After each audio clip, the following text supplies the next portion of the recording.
তুমি একা আনতে যাওনি কেন? বাবা ওই উত্তরপাড়া একটা সালিশ ছিল তো, আমি আর রিয়াজ ওইখানেই ছিলাম। উত্তরপাড়ার সালিশ ছিল? আমি তোকে একটা কাজ দিলাম, সেটার কোনো গুরুত্ব না দিয়ে তুই উত্তরপাড়ার সালিশে গেলি? মেয়েটা এত দূর থেকে কষ্ট করে আসতেছে। সরি বাবা। ওই একটা শব্দ তো শুনেছ, সরি বাবা। মা, তোমরা এইমাত্র এলে? আসতে কষ্ট হয়নি তো? না মামা, কোনো কষ্ট হয়নি, কিন্তু আর কি কেউ রিসিভ করতে গেলে একটু ভালো হতো। আমি অনেকক্ষণ রাস্তায় এই ভারী ব্যাগগুলো নিয়ে দাঁড়িয়েছিলাম, আমি তো কিছু চিনি না। ওর সাথে দেখা না হলে, নুপুরের সাথে দেখা না হলে তো অনেক সমস্যায় পড়ে যেতাম। এই গ্রামে কে কি করবে আমার হবুকে, তারা আমি দেখে নিব না? তুমি তো পারো, এখন বাহাদুরি দেখাচ্ছ না?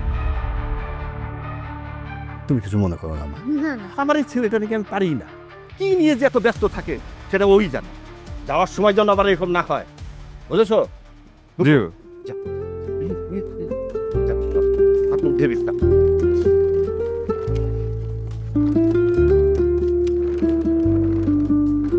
আমি যাই বাবা।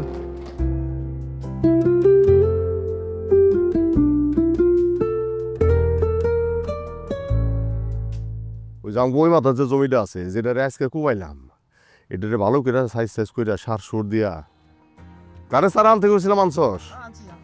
ঠিকঠাক রাখিস, আমরা এটা দুই তিন বার আসতে হবে, বৃষ্টি না মনে এলে। আব্বা বাজান আইছস? হ্যাঁ আইতেছে, এত দেরি হইলো? আর বলো না, আসার পথে ওই চেয়ারম্যানের ভাগ্নি না কে, সে সব ভাতগুলাই ফালাইতেছে। আচ্ছা ঠিক আছে বাবা, এটা নিয়ে তুই মন খারাপ করিস না। এইরকম ঘটনা মাঝে মাঝে একটু সহ্য করতে হয়। কারণটা কি জানোস, আমাকে সমাজে যে সব বিত্তবান লোকজন আছে না, ওগো অধীনস্থ যে মানুষ আছে, তাকে তারা মানুষ মনে করে না, সবাইরে তারা দাস দাসী মনে করে। এইটা মনের মধ্যে রাইখা তুই মন খারাপ করিস না বাছা। এটা কেমন আচরণ তুমি বলো বাবা? ওই যে কইলাম, এটা মনে রাখা তুই মন খারাপের কিছু নাই। ভাত তো বেলা ভাত আছে, এখন আমরা সবাই মিলে খাইলে শেষ হবো না। বাজন তুই আমগুলোকে বয়। আমি বসবো না আব্বা, তারপর কেমন না আচরণটা এরকম করা ঠিক হয়েছে বলো? আচ্ছা ওই যে বাদ দে, মন খারাপ করিস না। তোর আবার তুই যে পড়াইতে যাবি কখন? আমি এখনই যাবো, এই যে ভাত দিয়ে এখনই যাবো। ও তোমরা বসো, বসে খাওয়া দাওয়া করো, আমি আসি। ঠিক আছে, যা বাজান, মন খারাপ করিস না, যা আসি।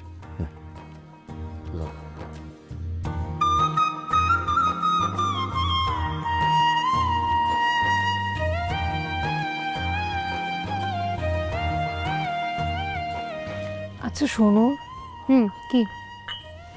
তুমি সোহেলের সাথে এরকম না করলেই পারতে। ও কিন্তু আসলে অনেক ভালো ছেলে, তুমি জানো?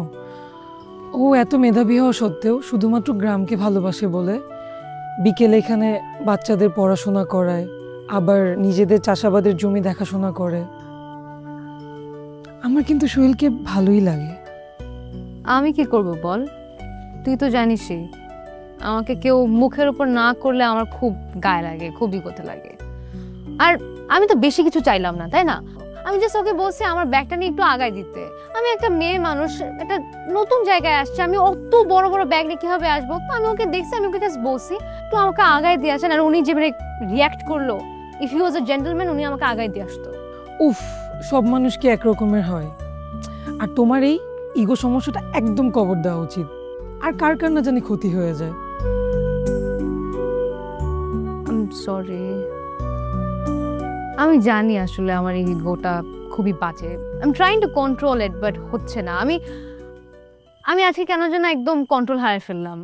আসলে এত দূর জার্নি করে আসছি, বেলা আসলে ওনার সাথে এভাবে কথা বলাটা উচিত হয়নি।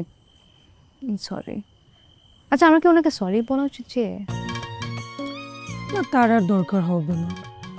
না, দরকার আছে।